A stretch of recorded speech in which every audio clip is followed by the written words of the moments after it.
बच्चा इतना गुस्से में क्यों है? कुछ तो हुआ है।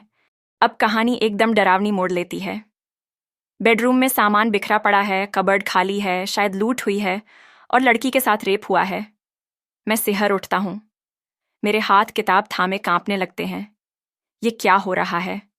मैं नेहा के घर की कल्पना करता हूँ। अंधेरा, बिखरा हुआ सामान और वो खौफनाक सन्नाटा। पड़ोसी कहता है कि उसकी बेटी रिया भी वहां थी। मैं सोचता हूँ, रिया कहाँ गायब हो गई? और नेहा का हस्बैंड विकास? उसका फोन बंद क्यों है? मेरे दिमाग में सवालों का तूफान उठता है। मैं पुलिस वाले की तरह सोचने लगता हूँ। विकास कहाँ है? क्या वो शामिल है या वो भी खतरे में है? पता करो लड़की की फैमिली में कौन कौन है। इंस्पेक्टर की आवाज़ मेरे कानों में गूंजती है। मैं किताब को और ध्यान से पढ़ने लगता हूँ। फिर पूजा और विक्रम की कहानी आती है। मैं उनके घर का दृश्य सोचता हूँ। चाय की खुशबू, मास्टर जी का आना जाना और वो चॉकलेट जो आरव को दी जाती है। लेकिन तभी वो जायदाद का झगड़ा सामने आता है। तुम मुझसे शादी कर लो। ये पढ़कर मैं चौंक जाता हूँ। ये क्या बकवास है? पूजा का गुस्सा मुझे जायज़ लगता है। मैं सोचता हूँ, अगर मैं उसकी जगह होता तो क्या करता? शायद मैं भी चिल्ला पड़ता। लेकिन कहानी फिर से नेहा के मर्डर पर लौटती है। पोस्टमार्टम रिपोर्ट पढ़कर मेरा दिल बैठ जाता है। गला दबाकर हत्या, फिर चाकू के वार और रेप की पुष्टि। मैं किताब को थोड़ा धीरे पढ़ता हूँ, क्योंकि ये सब बहुत भारी है। विकास नाइट ड्यूटी पर नहीं था। ये सुनकर मेरा शक और बढ़ जाता है। क्या विकास ने कुछ किया या फिर कोई और है? प्रकाश का जिक्र आता है और मैं उसके बारे में सोचता हूँ। क्या वो सच बोल रहा है या कुछ छुपा रहा है? विकास को नेहा का डिलीवरी गर्ल का काम पसंद नहीं था। मैं सोचता हूँ, कितने रिश्तों में ये बातें झगड़े की वजह बनती हैं। फिर रिया और विकास के अफेयर की बात सुनकर मैं हैरान रह जाता हूँ। क्या सच में ऐसा था या ये सिर्फ अफवाह है? मैं किताब को और तेजी से पढ़ने लगता हूँ। नेहा के मैनेजर का जिक्र आता है और उसका पुराना क्रिमिनल रिकॉर्ड मुझे चौंका देता है। क्या वो बदला लेने के लिए इतना नीचे गिर सकता है? मैं सोच में डूब जाता हूँ। फिर फॉरेंसिक रिपोर्ट आती है। 2 और लोगों के खून के निशान। मैं सांस रोककर पढ़ता हूँ। विकास और रिया की लाशें टंकी में मिलीं। मैं स्तब्ध रह जाता हूँ। ये तो मैंने सोचा भी नहीं था। मेरे दिमाग में वो टंकी का दृश्य उभरता है। अंधेरा, ठंडा पानी और 2 लाशें। मैं किताब को एक पल के लिए बंद करता हूँ। ये सब बहुत भारी हो रहा है, लेकिन उत्सुकता मुझे फिर पढ़ने को मजबूर करती है। 3 मोबाइल टंकी में क्यों डाले गए? क्रिमिनल क्या छुपाना चाहता था? मैं इंस्पेक्टर की तरह सोचने लगता हूँ। कोई शातिर दिमाग है इसके पीछे। पूजा और विक्रम की कहानी फिर से सामने आती है। उनका जायदाद का झगड़ा और वो शादी का प्रस्ताव। मैं गुस्से में आ जाता हूँ। ये लोग इस हद तक गिर सकते हैं। पूजा का गुस्सा मुझे अपना सा लगता है। लेकिन फिर कहानी वापस नेहा, रिया और विकास के मर्डर पर आती है। राहुल का जिक्र आता है और मैं सोचता हूँ, ये राहुल कौन है? क्या वो वाकई रिया के साथ था या कुछ और राज है? नेहा के फोन में मिले वीडियो पढ़कर मैं हैरान रह जाता हूँ। चाइल्ड लेबर, अनहाइजेनिक रेस्टोरेंट, ये सब क्या है? नेहा किसी बड़े रैकेट के खिलाफ लड़ रही थी। मैं उसकी हिम्मत को सलाम करता हूँ, लेकिन साथ ही डर भी लगता है। रमेश शर्मा का नाम आता है और मैं उसे एक खतरनाक शख्स के रूप में देखता हूँ। वो बहुत खतरनाक आदमी है। ये लाइन पढ़कर मेरे मन में एक ठंडी सिहरन दौड़ जाती है। नेहा ने उसके रेस्टोरेंट की पोल खोली थी। क्या यही उसकी हत्या की वजह थी? मैं आगे पढ़ता हूँ और धनंजय और बंटू का जिक्र आता है। ये दोनों क्रिमिनल्स मुझे डरावने लगते हैं। धनंजय की कहानी पढ़कर मेरा दिल भर आता है। एक मासूम बच्चा जो अपराध की दुनिया में धकेल दिया गया। अगर मैं पढ़ता तो साइंटिस्ट बनता। उसका ये दर्द मुझे अंदर तक चुभता है। जैसे जैसे कहानी खत्म होती है, मैं सोच में डूब जाता हूँ। धनंजय ने नेहा को क्यों मारा? पुरानी दुश्मनी, बदला और विक्रम और पूजा की हत्या? क्या ये सब एक ही गैंग का काम है? मैं किताब को एक तरफ रखता हूँ और बाहर की सड़क की तरफ देखता हूँ। रात का सन्नाटा अब और गहरा लग रहा है, लेकिन कहानी खत्म नहीं हुई। मैं जानता हूँ अभी बहुत कुछ बाकी है। पुलिस की जांच, वो नया दूध वाला, शिवम, रोहन, सबके पीछे कोई ना कोई राज है। मैं किताब को फिर से उठाता हूँ, क्योंकि मैं जानना चाहता हूँ कि आखिर सच क्या है। ये कहानी मेरे दिमाग में एक साये की तरह बस गई है और मैं इसे पूरा पढ़े बिना चैन से नहीं बैठ सकता। मैं रात के सन्नाटे में अपने कमरे में बैठा हूँ। कॉफी का मग अब ठंडा हो चुका है और ये कहानी मेरे दिमाग में एक तूफान की तरह घूम रही है। बाहर हल्की हवा खिड़कियों से टकरा रही है और मैं किताब के पन्ने पलटते हुए सोच रहा हूँ कि नेहा, रिया और विकास की हत्या का राज आखिर खुलेगा कैसे। धनंजय और बंटू का खुलासा तो हो गया, लेकिन कहानी अभी खत्म नहीं हुई। पुलिस की जांच अब और गहरी हो रही है और मुझे लगता है कुछ और रहस्य सामने आने वाले हैं। मैं आगे पढ़ता हूँ और मेरे सामने कहानी का अगला हिस्सा खुलता है। विशाल और उसकी टीम अब गंगापुर में रोहन मल्होत्रा की तलाश में पूरी ताकत झोंक रही थी। सर, रोहन को गंगापुर के एक सुनसान मोहल्ले में देखा गया है, विशाल ने इंस्पेक्टर को बताया। मैं सोचता हूँ, रोहन वहां क्यों छिपा है? क्या वो सच में इन हत्याओं में शामिल है या सिर्फ अपनी लत की वजह से भाग रहा है? इंस्पेक्टर ने तुरंत आदेश दिया, गंगापुर पुलिस को और अलर्ट करो। उस इलाके के हर घर की तलाशी लो। रोहन का दोस्त अशोक भी कोई साधारण आदमी नहीं है, उसकी हिस्ट्री चेक करो। मैं किताब में डूब जाता हूँ और मेरे दिमाग में गंगापुर की गलियों की तस्वीर उभरती है। टूटी फूटी सड़कें, पुराने मकान और वो डर जो हर कोने में छिपा हुआ है। इधर नेहा के फोन से मिले वीडियोस की जांच और गहरी हो रही थी। साइबर सेल ने डिलीट हुए डेटा को रिकवर करने की कोशिश शुरू की। सर, नेहा के फोन में कुछ और वीडियोस के ट्रेसेस मिले हैं, लेकिन वो पूरी तरह डिक्रिप्ट नहीं हुए, एक ऑफिसर ने बताया। मैं सोचता हूँ, उन वीडियोस में क्या हो सकता है? क्या वो चाइल्ड लेबर और अनहाइजेनिक रेस्टोरेंट से भी बड़ा कोई राज खोल रहे हैं? नेहा और रिया का फोरम, उजागर, अब पुलिस की नजरों में था। इस फोरम की बाकी लड़कियों से मिलो, इंस्पेक्टर ने कहा। पता करो और कौन कौन इस रैकेट के खिलाफ लिख रहा था। मैं कल्पना करता हूँ, वो बहादुर लड़कियां जो अपनी जान जोखिम में डालकर सच उजागर कर रही थीं। मेरे मन में उनके लिए सम्मान और डर दोनों उभरते हैं। इधर पूजा और विक्रम के केस में शिवम की तलाश तेज हो गई थी। सर, शिवम को आखिरी बार शहर के बाहरी इलाके में एक पुराने गोदाम के पास देखा गया था, विशाल ने बताया। मैं सोचता हूँ, गोदाम? क्या वो वहां किसी से मिलने गया था या वो भी इस बड़े नेटवर्क का हिस्सा है? इंस्पेक्टर ने तुरंत आदेश दिया, उस गोदाम की पूरी तलाशी लो, सीसीटीवी फुटेज चेक करो और आसपास के लोगों से पूछताछ करो। मैं उस गोदाम की कल्पना करता हूँ, अंधेरा, धूल भरी दीवारें और वो रहस्य जो वहां छिपा हो सकता है। इसी बीच धनंजय के गैंग की जांच में एक नया नाम सामने आया, विजय। वो वही कस्टमर था जिससे नेहा का हाल ही में झगड़ा हुआ था। सर, विजय कोई छोटा मोटा आदमी नहीं है, विशाल ने बताया। वो एक बड़ा बिजनेसमैन है और नेहा की कंप्लेंट से उसकी कंपनी की इमेज को ठेस पहुंची थी।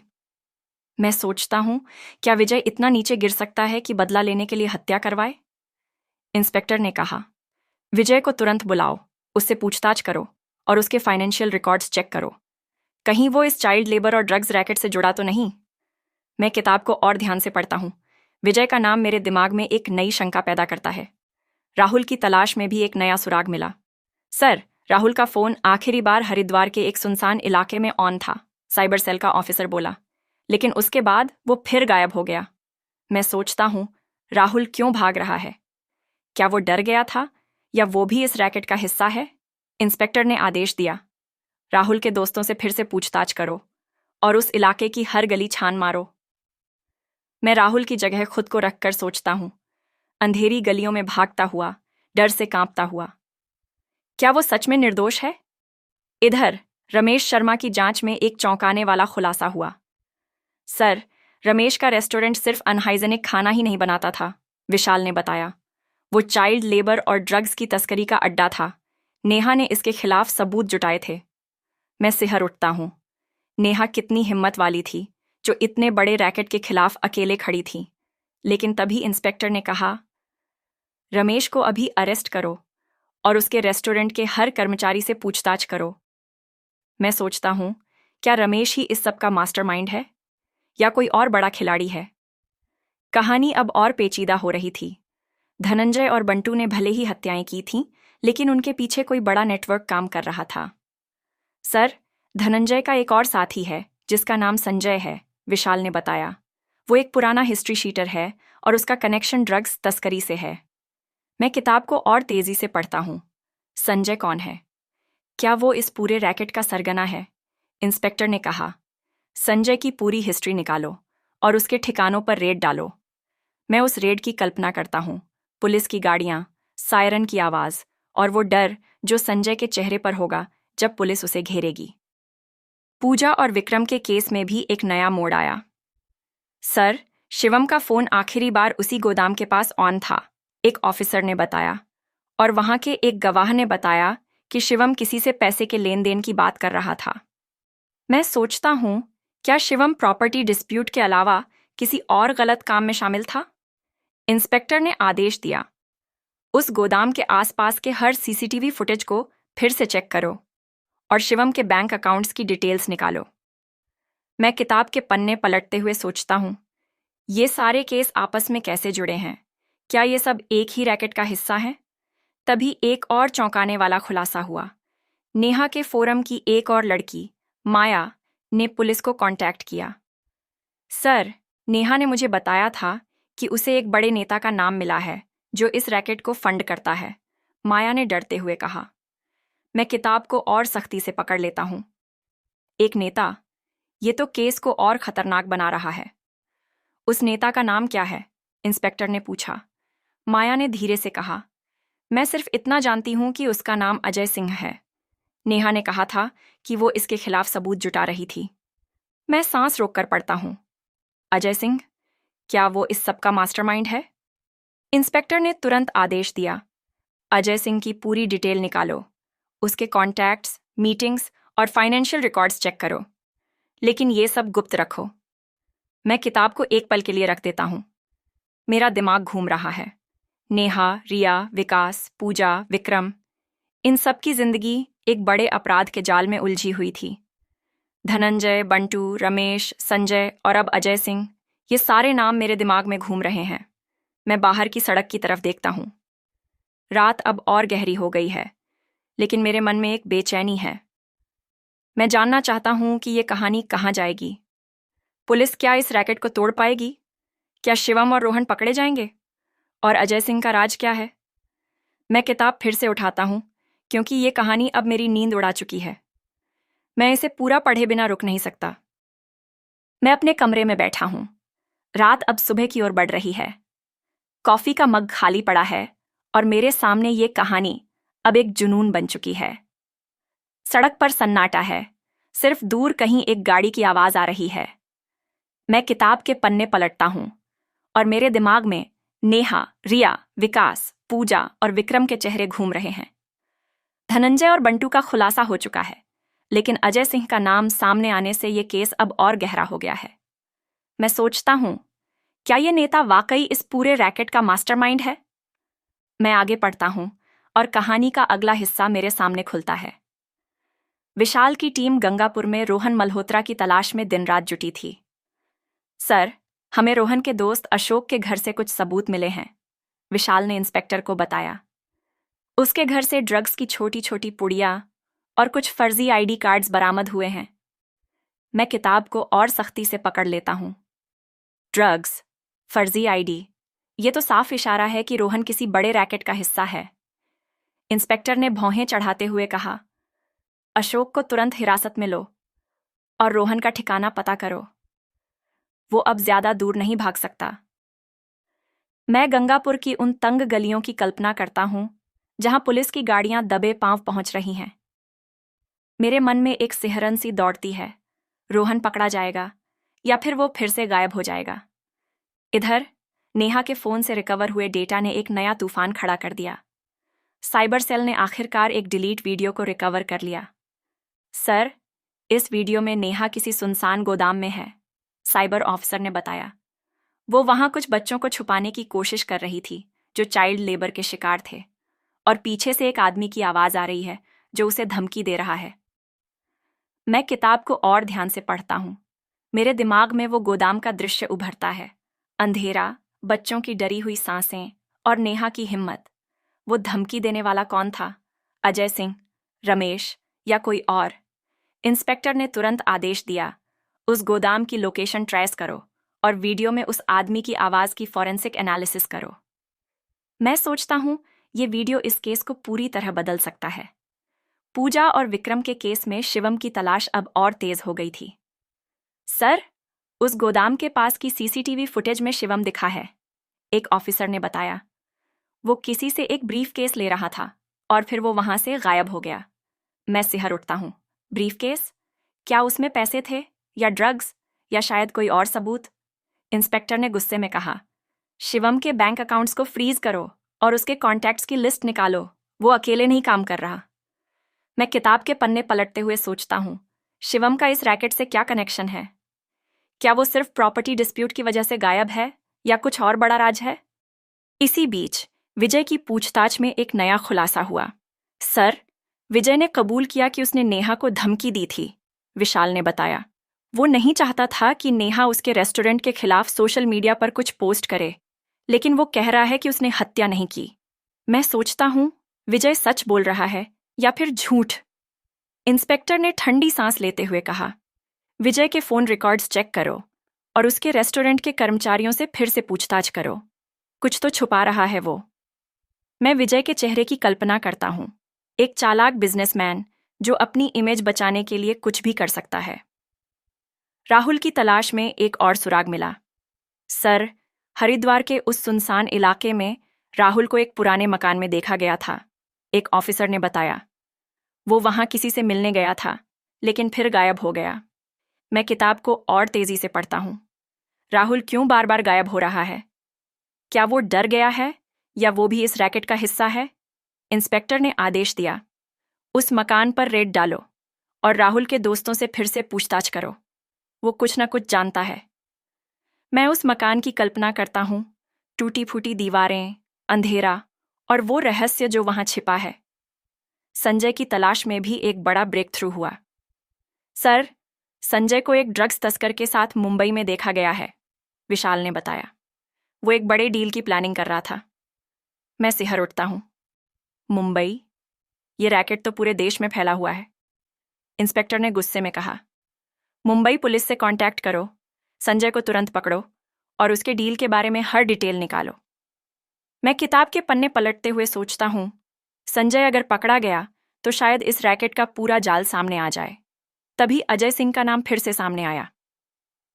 सर, अजय सिंह के फाइनेंशियल रिकॉर्ड्स में कुछ बड़े ट्रांजैक्शंस मिले हैं, साइबर सेल का ऑफिसर बोला। वो रमेश शर्मा के रेस्टोरेंट में पैसा लगाता था और कुछ ड्रग्स तस्करों को भी फंड करता था। मैं किताब को और सख्ती से पकड़ लेता हूँ। अजय सिंह, एक नेता जो इस पूरे रैकेट को चला रहा था। इंस्पेक्टर ने ठंडी आवाज में कहा, अजय सिंह को अभी हिरासत में लो, लेकिन ये ऑपरेशन टॉप सीक्रेट रखो। अगर वो अलर्ट हुआ तो सबूत मिटा देगा। मैं उस सीन की कल्पना करता हूँ, पुलिस की गाड़ियाँ, अजय सिंह का आलीशान बंगला और वो डर जो उसके चेहरे पर होगा। कहानी अब एक नए मोड़ पर थी। नेहा और रिया का फोरम, उजागर, अब पुलिस की नज़रों में एक बड़ा सबूत बन चुका था। सर, फोरम की दूसरी लड़कियों ने बताया कि नेहा और रिया ने एक बड़े चाइल्ड ट्रैफिकिंग रैकेट को एक्सपोज करने की प्लानिंग की थी, विशाल ने बताया। उन्होंने कुछ बड़े नामों के खिलाफ सबूत जुटाए थे। मैं किताब को और ध्यान से पढ़ता हूँ। मेरे मन में नेहा और रिया के लिए सम्मान और बढ़ जाता है। वो कितनी हिम्मत वाली थीं। लेकिन तभी इंस्पेक्टर ने कहा, उन लड़कियों की सुरक्षा बढ़ाओ और उनके सबूतों को तुरंत रिकवर करो। मैं सोचता हूँ, क्या ये सबूत इस केस को सुलझा देंगे? पूजा और विक्रम के केस में एक और खुलासा हुआ। सर, शिवम के बैंक अकाउंट में एक बड़ी रकम ट्रांसफर हुई थी, ठीक विक्रम और पूजा की हत्या से पहले, एक ऑफिसर ने बताया। और वो रकम अजय सिंह के एक करीबी के अकाउंट से आई थी। मैं सिहर उठता हूँ। क्या शिवम भी इस रैकेट का हिस्सा था?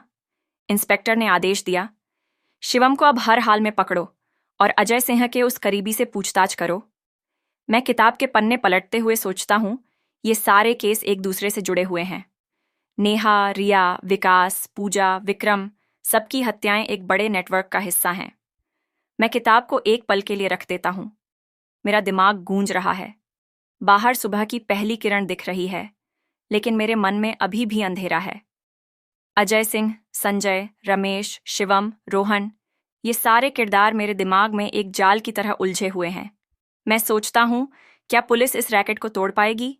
क्या नेहा और रिया को न्याय मिलेगा? मैं किताब फिर से उठाता हूँ, क्योंकि मैं जानना चाहता हूँ कि इस कहानी का अगला मोड़ क्या होगा। ये कहानी अब मेरे लिए सिर्फ एक कहानी नहीं, एक पहेली बन चुकी है और मैं इसे सुलझाए बिना रुक नहीं सकता। मैं अपने कमरे में बैठा हूं। सुबह की धुंधली रोशनी अब खिड़की से अंदर आ रही है। कॉफी का मग अब पूरी तरह ठंडा हो चुका है और मेरी आंखें थकान से भारी हो रही हैं। लेकिन ये कहानी मेरे दिमाग को चैन नहीं लेने दे रही। नेहा और रिया की बहादुरी, धनंजय का दर्दनाक अतीत और अजय सिंह जैसे बड़े खिलाड़ी का नाम, ये सब मेरे मन में एक जाल की तरह फैला हुआ है। मैं किताब के आखिरी पन्नों पर पहुंच चुका हूं और मेरे दिल की धड़कन तेज हो रही है। क्या ये रैकेट टूटेगा? क्या न्याय मिलेगा? मैं आगे पढ़ता हूं और कहानी का क्लाइमैक्स मेरे सामने खुलता है। पुलिस की स्पेशल टास्क फोर्स अब पूरे जोर शोर से काम कर रही थी। सर, गंगापुर में रोहन मल्होत्रा पकड़ा गया, विशाल ने इंस्पेक्टर को फोन पर बताया। उसकी आवाज में थकान लेकिन जीत का जज्बा था। रोहन को अशोक के घर से गिरफ्तार किया गया था, जहां पुलिस ने रेड डाली। मैं किताब में डूब जाता हूं और मेरे दिमाग में वो सीन चलता है। पुलिस की गाड़ियां रात के अंधेरे में घर को घेरती हुईं, दरवाजा तोड़कर अंदर घुसती टीम और रोहन का चेहरा, जो डर और पछतावे से सफेद पड़ गया था। पूछताछ में रोहन ने टूटकर कबूल किया, मैं ड्रग्स की लत में फंस गया था। अजय सिंह के आदमियों ने मुझे इस्तेमाल किया। मैंने नेहा के घर की रेकी की थी, लेकिन हत्या में मेरा हाथ नहीं है। मैं बस भाग रहा था। इंस्पेक्टर ने ठंडी नजरों से उसे देखा और कहा, तेरे सबूत हमें और गहराई तक ले जाएंगे। अजय सिंह के साथ तेरे कनेक्शन की पूरी डिटेल निकालो। मैं सोचता हूं, रोहन जैसे कितने लोग इस रैकेट के शिकार बनते हैं। लत उन्हें अपराध की दुनिया में धकेल देती है और वो खुद को बचा नहीं पाते। इधर नेहा के फोन से रिकवर हुए वीडियो की लोकेशन पर पुलिस पहुंची। वो गोदाम शहर के बाहरी इलाके में था, जहां चाइल्ड ट्रैफिकिंग का अड्डा चलता था। सर, यहां से 15 बच्चे बरामद हुए हैं, एक ऑफिसर ने बताया। उसकी आवाज में दर्द था। मैं कल्पना करता हूं, गोदाम का अंधेरा, बच्चों की डरी हुई आंखें और पुलिस की लाइट्स जो अचानक सब कुछ उजागर कर देती हैं। वीडियो में धमकी देने वाली आवाज फॉरेंसिक से मिलान हुई। वो संजय की थी। इंस्पेक्टर ने तुरंत मुंबई पुलिस को अलर्ट किया और संजय को एक ड्रग्स डील के दौरान पकड़ा गया। पूछताछ में संजय ने सब उगल दिया। अजय सिंह इस रैकेट का बॉस है। वो नेता है, पैसे लगाता है और हम सब उसके लिए काम करते हैं। नेहा और रिया ने उसके खिलाफ सबूत जुटाए थे, इसलिए धनंजय और बंटू को भेजा गया था। मैं सिहर उठता हूं। संजय का चेहरा मेरे दिमाग में उभरता है, एक ठंडा, निर्दयी अपराधी जो पैसे के लिए कुछ भी कर सकता है। इंस्पेक्टर ने कहा, संजय, तेरे कबूलनामे से ये पूरा जाल टूटेगा। पूजा और विक्रम के केस में शिवम का राज भी खुल गया। सर, शिवम को उस गोदाम के पास से गिरफ्तार किया गया, विशाल ने बताया। वो अजय सिंह के लिए प्रॉपर्टी डील्स हैंडल करता था और विक्रम की हत्या में उसका हाथ था, प्रॉपर्टी छीनने के लिए। मैं किताब को और ध्यान से पढ़ता हूं। शिवम की पूछताछ में वो टूट गया। मैंने सोचा था प्रॉपर्टी मिल जाएगी, लेकिन अजय सिंह ने मुझे फंसाया। उसने कहा था कि पूजा और विक्रम को रास्ते से हटाओ, और मैंने धनंजय को कांटेक्ट किया। मेरे मन में गुस्सा उबलता है। शिवम जैसे लोग जो परिवार के नाम पर अपराध करते हैं, कितने नीचे गिर सकते हैं। इंस्पेक्टर ने गुस्से में कहा, शिवम, तेरी वजह से एक परिवार उजड़ गया। अब तू सलाखों के पीछे सड़ेगा। राहुल की तलाश भी खत्म हो गई। हरिद्वार के उस पुराने मकान में पुलिस ने रेड डाली और राहुल को पकड़ा गया। सर, राहुल डर के मारे छिपा था, एक ऑफिसर ने बताया। उसने बताया कि वो रिया का दोस्त था, लेकिन हत्या वाली रात वो वहां था। उसने धनंजय और बंटू को देखा था और भाग गया। नेहा दीदी ने उसे वीडियो और सबूत दिए थे जो उसने छुपा रखे थे। मैं राहुल की जगह खुद को रखकर सोचता हूं, डर से थरथराता हुआ, अकेला, लेकिन अब वो सुरक्षित था। इंस्पेक्टर ने कहा, राहुल, तेरे सबूत इस केस को मजबूत बनाएंगे। अब तू गवाह है। विजय की पूछताछ में भी सब साफ हो गया। सर, विजय रमेश का पार्टनर था, विशाल ने बताया। उसने नेहा को धमकी दी थी, लेकिन हत्या में सीधा हाथ नहीं था। लेकिन उसके रेस्टोरेंट से चाइल्ड लेबर के सबूत मिले। इंस्पेक्टर ने विजय को गिरफ्तार करवाया और कहा, विजय, तेरी कंपनी अब बंद हो जाएगी। नेहा की मौत का बदला लेने का वक्त आ गया है। अब बारी थी अजय सिंह की। पुलिस ने उसके बंगले पर रेड डाली। सर, अजय सिंह के घर से लाखों की कैश, ड्रग्स और सबूत मिले हैं, विशाल ने बताया। अजय सिंह को गिरफ्तार करते वक्त वो चिल्लाया, तुम मुझे छू नहीं सकते, मैं नेता हूं। लेकिन इंस्पेक्टर ने ठंडे स्वर में कहा, कानून सबके लिए बराबर है। तेरे जैसे लोगों की वजह से समाज सड़ रहा है। अब तू अदालत में जवाब देगा। मैं किताब में उस सीन की कल्पना करता हूं। अजय सिंह के चेहरे पर वो घबराहट, पुलिस की हथकड़ियां और वो पछतावा जो अब बहुत देर से आया था। पूछताछ में अजय सिंह ने कबूल किया कि वो चाइल्ड ट्रैफिकिंग, ड्रग्स और महिलाओं पर अत्याचार के रैकेट को फंड करता था। नेहा और रिया उसके रास्ते में आ गई थीं, इसलिए उसने धनंजय को भेजा था। पूजा और विक्रम की हत्या भी उसके इशारे पर हुई थी, क्योंकि विक्रम ने उसके एक प्रॉपर्टी डील को चैलेंज किया था। कहानी अब अपने अंत पर पहुंच रही थी। पुलिस ने पूरे रैकेट को तोड़ दिया। धनंजय, बंटू, रमेश, संजय, विजय, शिवम, रोहन और अजय सिंह सब सलाखों के पीछे थे। नेहा और रिया के फोरम की बाकी लड़कियां अब सुरक्षित थीं और पुलिस ने उनके सबूतों से और भी कई बच्चों को बचाया। आरव, पूजा का बेटा, अब अपने रिश्तेदारों के साथ सुरक्षित था और प्रॉपर्टी का हिस्सा उसे मिल गया। इंस्पेक्टर ने केस बंद करते हुए कहा, यह सिर्फ एक केस नहीं था, यह समाज के घावों का इलाज था। नेहा और रिया जैसी बहादुर महिलाओं की वजह से हम यहां पहुंचे। मैं किताब के आखिरी पन्ने पर पहुंचता हूं और मेरे मन में एक शांति सी छा जाती है, लेकिन साथ ही एक सवाल उभरता है, कितने ऐसे रैकेट अभी भी छिपे हुए हैं? कितने नेहा और रिया अभी भी लड़ रही हैं? मैं किताब को बंद करता हूं। बाहर सूरज निकल चुका है और कमरे में रोशनी फैल गई है। मेरी आंखें थक गई हैं, लेकिन मेरा दिमाग अब शांत है। ये कहानी मुझे याद दिलाती है कि अपराध की दुनिया कितनी गहरी है, लेकिन न्याय की रोशनी हमेशा जीतती है। नेहा, रिया और उन जैसे लोगों की हिम्मत हमें आगे बढ़ने की ताकत देती है। मैं बिस्तर पर लेट जाता हूं, लेकिन मेरे मन में ये कहानी हमेशा के लिए बस गई है। शायद मैं इसे दोबारा पढ़ूंगा, क्योंकि इसमें जीवन का एक बड़ा सबक छिपा है। गलत के खिलाफ आवाज उठाओ, चाहे कितना भी खतरा हो। और अब आखिरकार मैं सो सकता हूं।